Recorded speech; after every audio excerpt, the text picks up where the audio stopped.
que en los otros. Así que mejorar nuestra integración en la biosfera parece exigir complicarnos la vida. Igual, en ese terreno, digamos, pues de los lazos biofísicos entre las ciudades y sus ecosistemas, pero igual en lo social, ¿no? Igual si pensamos en términos de democracia o de socialismo. Ese socialismo del cual, como Oscar Wilde señalaba, pues que exige demasiadas tardes libres, ¿no? Mucho tiempo para las asambleas. Bueno, un fenómeno que impresiona es cómo se nos escapa la velocidad inaudita de las transformaciones, esas transformaciones impulsadas por dinámicas de crecimiento exponencial a las que también Carlos se refería antes y que han tenido lugar en los decenios últimos. Se nos escapa lo diferente que era el mundo hace solo 30 años o hace 50 años del mundo en el que nosotros estamos ahora, ¿no? El mundo de 1930, más o menos el gozne entre el capitalismo, en fin, primero, si queréis, y el capitalismo fordista, en 1930 el mundo solo tenía 2.000 millones de personas. Muchas posibilidades que eran reales entonces ya no lo son para nosotros ahora con 7.000 o dentro de poco 9.000 millones de personas, ¿no? Aquel mundo de que era el mundo de mis abuelos, ¿no? Y el de los bisabuelos de los más jóvenes de quienes estáis aquí, no tenía gran cosa que ver con el nuestro. No me detengo en el detalle, pero si queréis, para que tengáis solo un punto de referencia, hasta 1930 todavía las sociedades industriales estaban consumiendo más energía primaria procedente de fuentes renovables que de fuentes fósiles. Hasta 1930, el sorpaso de los fósiles con respecto a las otras fuentes preindustriales, si queréis, se da en ese momento de cambio del capitalismo, ¿no? Retrocediendo solo a esa generación de los abuelos o de los bisabuelos, las ciudades que encontramos son bastante diferentes a lo que hoy seguimos llamando ciudades, pues por un abuso de lenguaje, ¿no? A mí me gusta evocar el ejemplo de París hasta más o menos 1918, hasta el final de la Gran Guerra, de la Primera Guerra Mundial, y luego ya el desarrollo que toma después. Desde luego a nadie se le ocurrirá pensar que aquel París era una ciudad atrasada, era todo lo contrario, era como la punta de lanza, si queréis, de la civilización europea, la capital del mundo, en cierta forma, en el siglo XIX.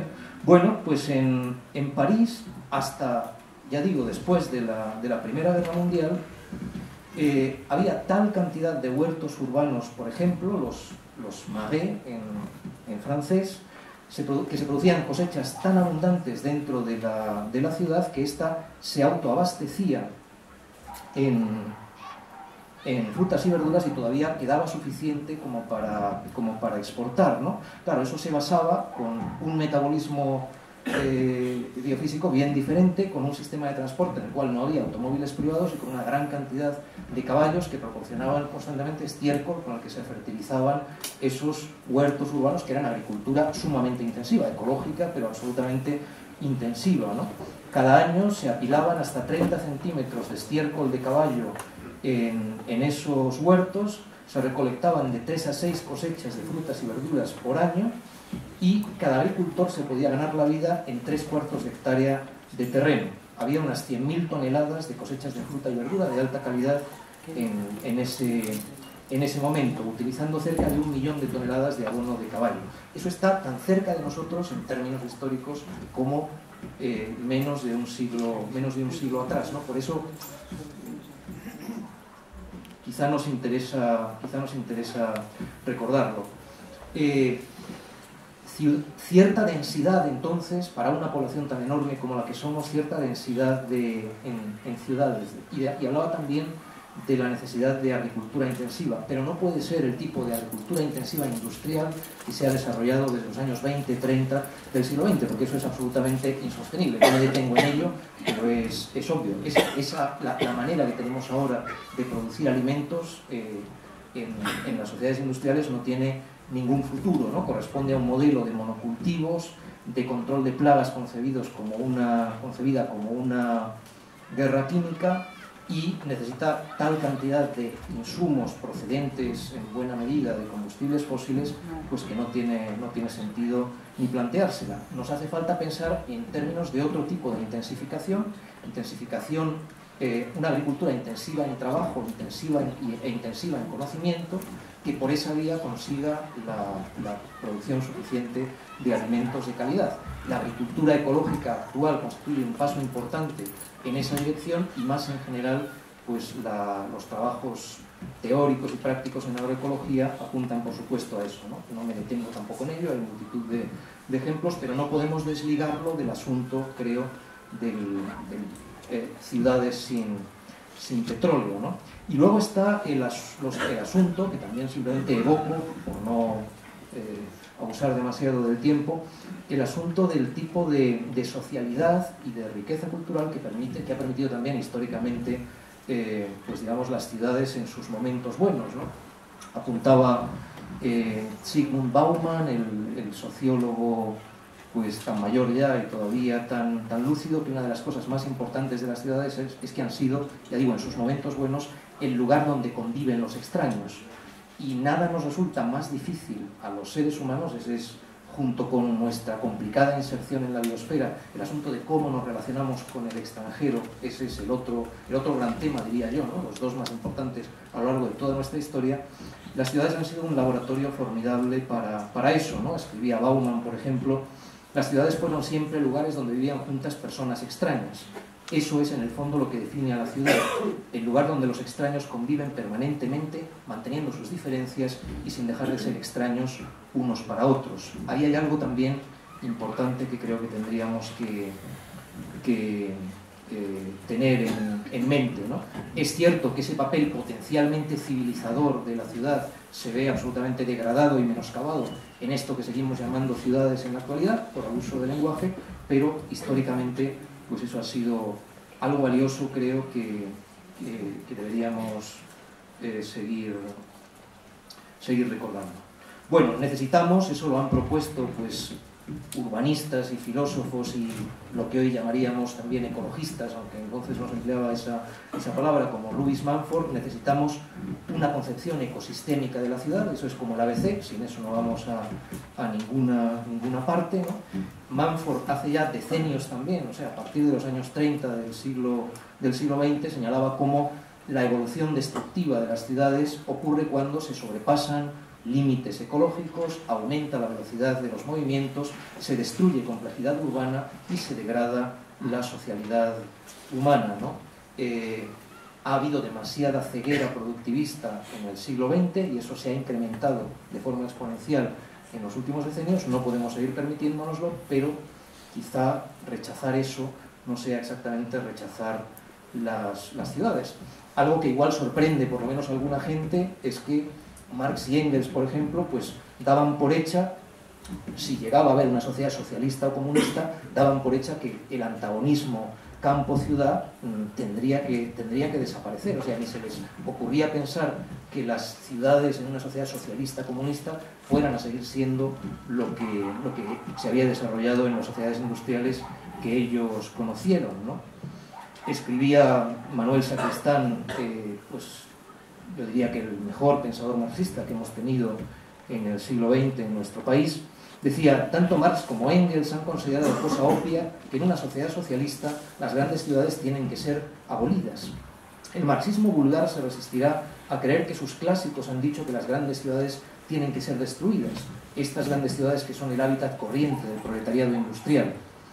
Y escribía Engels en el Anti-Düring, pero Marx no sostenía una cosa diferente, decía: ciertamente la civilización nos ha dejado con las grandes ciudades una herencia que costará mucho tiempo y trabajo eliminar, pero las grandes ciudades tienen que ser eliminadas y lo serán, aunque se trate de un proceso lento. Ahí tenemos de nuevo la pregunta de hasta dónde desurbanizar, qué tipo de complejidad podemos y debemos intentar mantener, ¿no?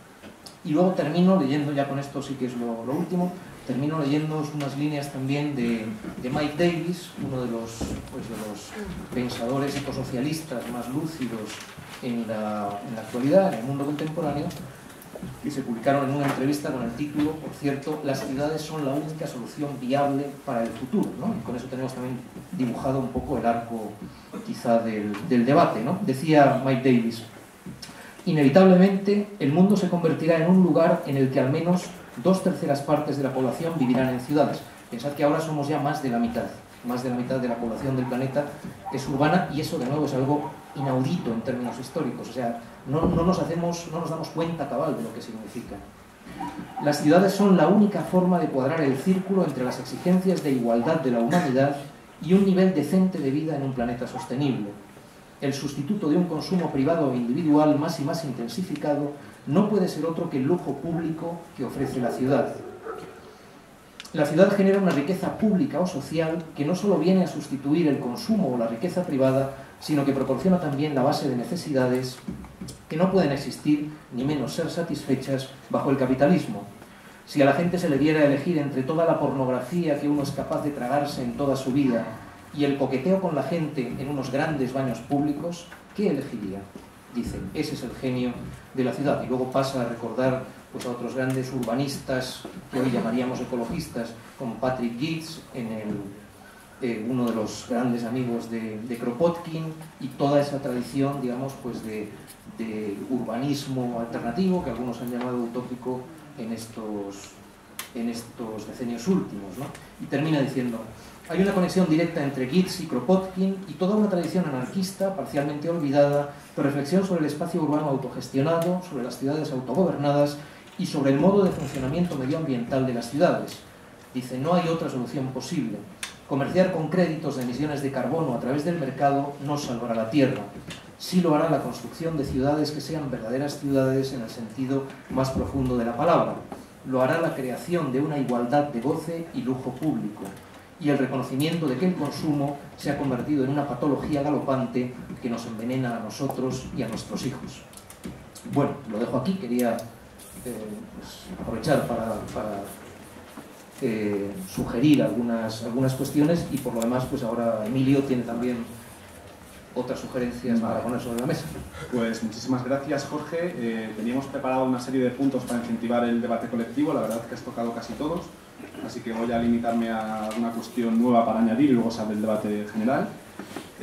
Por un lado, para que no se desvirtúe la idea de la mesa redonda, creemos que es importante decir de antemano que no se trata de una discusión ciudad-campo, es decir, nosotros damos por sentado que de aquí a las próximas décadas, a medida que la crisis se cronifique y se haga más profunda, quizás asistamos a un importante movimiento de éxodo ciudad-campo.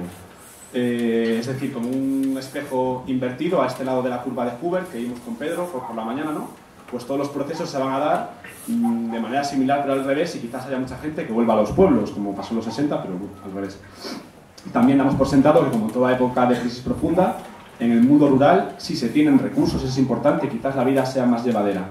Si se tiene recursos es muy importante, y con recursos queremos incidir en la cuestión tierra, porque previsiblemente la cuestión de la tierra vuelve a ser una cuestión social fundamental también en el norte, en el sur no ha dejado de ser nunca, en el siglo XXI.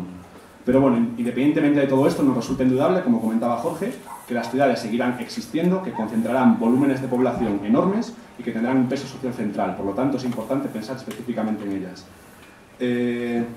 Bueno, comentar también, así como alguna otra cuestión que no ha comentado Jorge, que nos preocupa, independientemente de la postura política que cada uno tenga, más o menos colaboracionista con las instituciones del Estado o más o menos libertaria y por tanto reacia a participar en ella, lo cierto es que las instituciones del Estado están ahí, te afectan y de alguna manera te tienes que relacionar para colaborar o para combatirlas.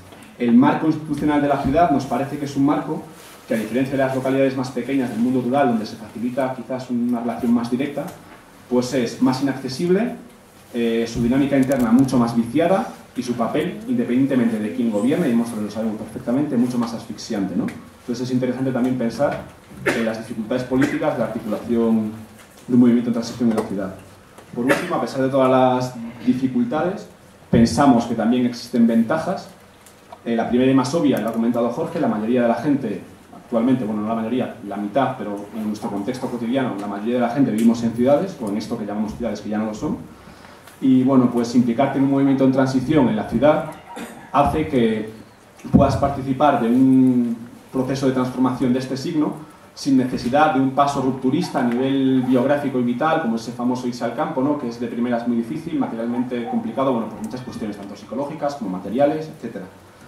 También, en segundo lugar, el lado positivo de la concentración, que creo que lo ha comentado Jorge como de pasada, es que la ciudad es por su densidad social, es un espacio con una riqueza humana y social que yo me atrevería a calificar de casi comunista, en el sentido aquel del viejo dicho de